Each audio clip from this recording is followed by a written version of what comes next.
And welcome to part 100 of my report on the McCarrick Report by Patrick Parson.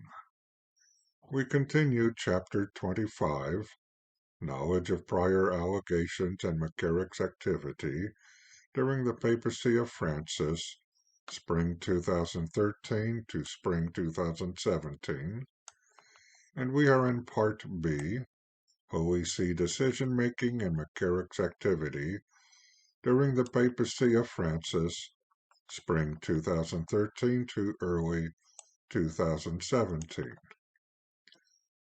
Before we actually get started today, I would like to say that I had not expected to be doing over 100 segments on the McCarrick Report, but I am wanting to go over what to me are the salient details, both of what appear in the report and also what appear to be omitted from the report. I also wish to apologize if my observations at times sound inappropriately flippant. The further we delve into the report, the more I find evidence, to myself anyway, to suggest the report was not developed for its stated purpose to reveal the Holy See's institutional knowledge and decision-making related to McCarrick during the specified time period. The report also seems intent on casting aside all suspicion of culpability on the part of current church leadership, a subject I am sure we will revisit before the finalization of my own critique. But let us return to where we left off in our last segment. Pope Francis and Cardinal Parolin have not seen fit to prevent McCarrick from continuing his visits to China, which the report has clearly shown are of a non-official nature.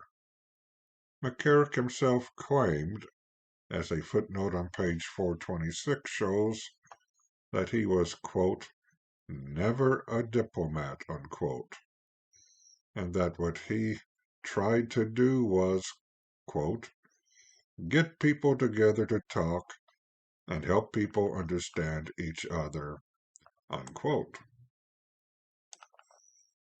Then on March 16, 2015, Archbishop Béthieu responded to Archbishop Vigano's May 2014 letter, which expressed his concerns about McCarrick's travels and disregard of the indications which had been placed upon him. Béthieu wrote, quote, I would assure you that they have been carefully noted, unquote.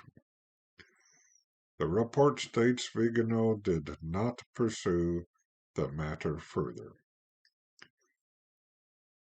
Vigano resigned as nuncio on April 12, 2016, and Pope Francis named Archbishop Christophe Pierre to succeed him as nuncio in Washington.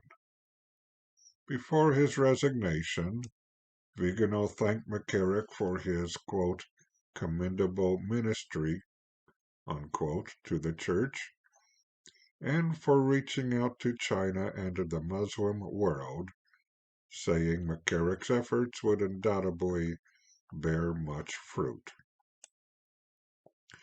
And the report tells us that the new Nuncio Pierre had received no instructions or information about McCarrick from the Holy See or from his predecessor, who, although not directly named in the footnote, would have to be Archbishop Vigano. So Nuncio Pierre looked upon McCarrick as an old man wanting to demonstrate he was still relevant. According to the footnote, Pierre was not made aware of allegations against McCarrick until 2017.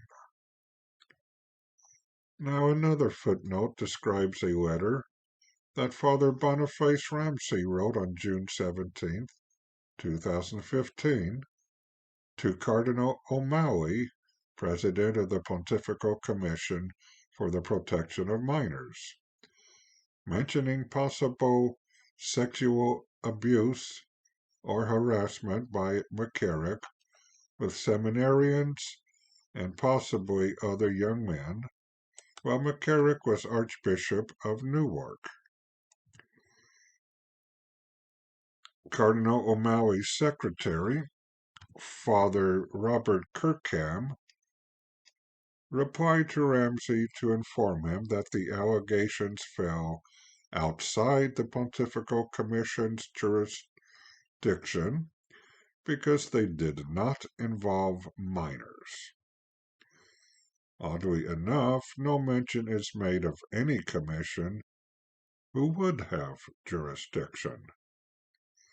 And Cardinal O'Malley claimed to be unaware of Father Ramsey's 2015 letter, and that until 2018 he had no knowledge of any allegations or rumors of sexual misconduct by Cardinal McCarrick, nor of any limitations on McCarrick's activities. We are nearing the end of chapter 25 and should finish it in our next segment, where we can expect to hear more about McCarrick's involvement in international affairs, especially China.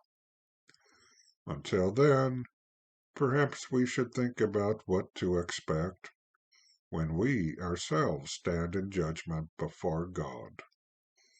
As we consider that, it might be beneficial to also pray the Fatima prayer. O my Jesus, forgive us our sins, save us from the fires of hell, and lead all souls to heaven, especially those in most need of thy mercy.